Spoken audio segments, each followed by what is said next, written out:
Chapter 8. Don't I, in looking for things to do, show that I'm not attentive enough to Will? Am I impressed enough by his work? I will be. Oh, I will be. If I can't be one of the town, if I must be an outcast. When Kennicott came home, she bustled. Dear, you must tell me a lot more about your cases. I want to know. I want to understand. Sure, you bet. And he went down to fix the furnace. At supper, she asked, For instance, what did you do today? Do today? How do you mean? Medically, I want to understand. Today? Oh, there wasn't much of anything. Couple of chumps with belly aches, and a sprained wrist, and a fool woman who thinks she wants to kill herself because her husband doesn't like her, and just routine work. But the unhappy woman doesn't sound routine. Her? Just case of nerves. You can't do much with these marriage mix-ups. But dear, please, will you tell me about the next case that you do think is interesting? Sure, you bet. Tell you about anything that... Say, that's pretty good salmon. Get it to Holland's? 2. 4 days after the Jolly 17 debacle, Vida Sherwin called and casually blew Carol's world to pieces. May I come in and gossip a while? She said with such excess of bright innocence that Carol was uneasy. Vida took off her furs with a bounce and sat down as though it were a gymnasium exercise. She flung out, Feel disgracefully good. This weather. Raymond Wotherspoon says if he had my energy, he'd be a grand opera singer.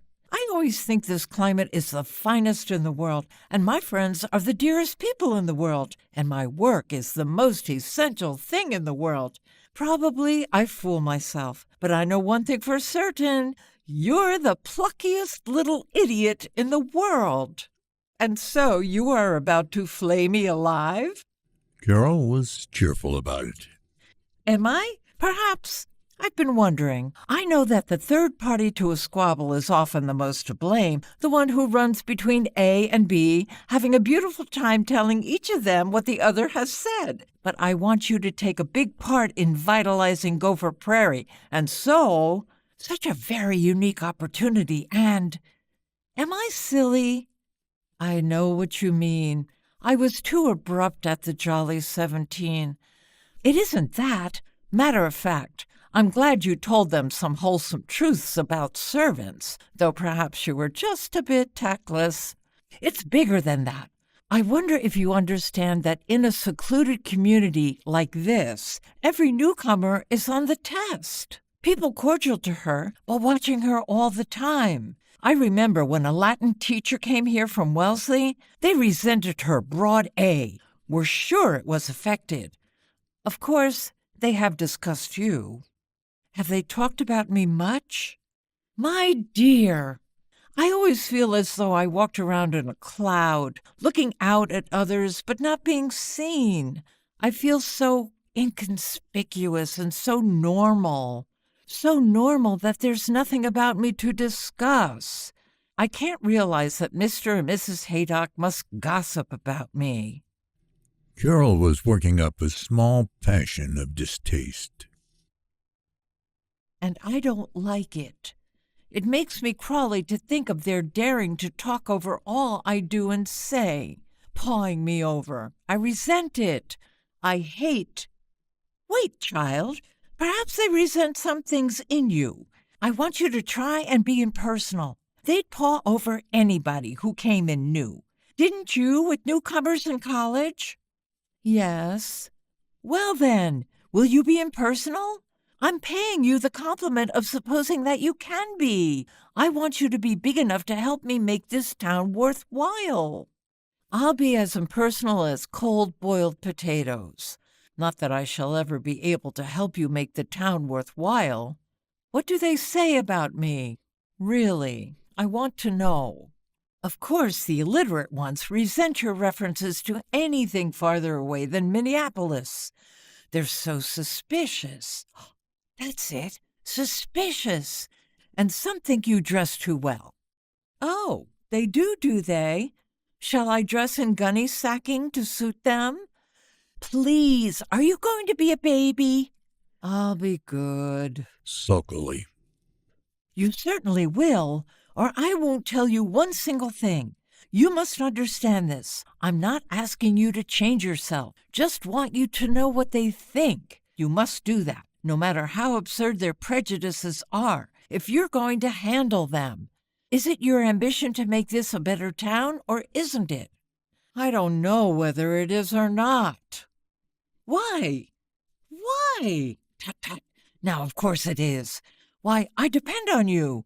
You're a born reformer. I am not. Not anymore. Of course you are. Oh, if I really could help. So they think I'm affected? My lamb, they do. Now don't say they're nervy. After all, Gopher Prairie standards are as reasonable through Gopher Prairie as Lakeshore Drive standards are to Chicago. And there's more Gopher Prairies than there are Chicagos or Londons. And I'll tell you the whole story. They think you're showing off when you say American instead of American. They think you're too frivolous. Life's so serious to them they can't imagine any kind of laughter except Juanita's snortling.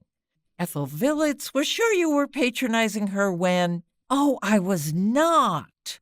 You talked about encouraging reading, and Mrs. Elder thought you were patronizing when you said she had such a pretty little car. She thinks it's an enormous car, and some of the merchants say you're too flip when you talk to them in the store.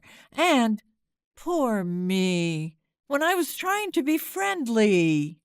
Every housewife in town is doubtful about your being so chummy with your bee. All right to be kind, but they say you act as though she was your cousin. Wait now, there's plenty more. And they think you were eccentric in furnishing this room. They think the broad couch with that Japanese dingus are absurd. Wait, I know they're silly. And I guess I've heard it doesn't criticize you because you don't go to church oftener. And I can't stand it. I can't bear to realize that they've been saying all these things while I've been going about so happily and liking them. I wonder if you ought to have told me. It will make me self-conscious. I wonder the same thing. Only answer I can get is the old saw about knowledge being power. And someday you'll see how absorbing it is to have power, even here, to control the town. Oh, I'm a crank, but I do like to see things moving. It hurts. It makes these people seem so beastly and treacherous when I've been perfectly natural with them. But let's have it all. What did they say about my Chinese housewarming party? Why, go on, or I'll make up worse things than anything you can tell me. They did enjoy it, but I guess some of them felt you were showing off, pretending that your husband is richer than he is. I can't. Their meanness of mind is beyond any horrors I could imagine. They really thought that And you want to reform people like that when dynamite is so cheap? Who dared to say that? The rich or the poor? Fairly well assorted. Can't they at least understand me well enough to see that though I might be affected and culturine, at least I simply couldn't commit that other kind of vulgarity? If they must know, you may tell them, with my compliments, that Will makes about $4,000 a year, and the party cost half of what they probably thought it did. Chinese things are not very expensive, and I made my own costume. Stop it. Stop beating me. I know all that.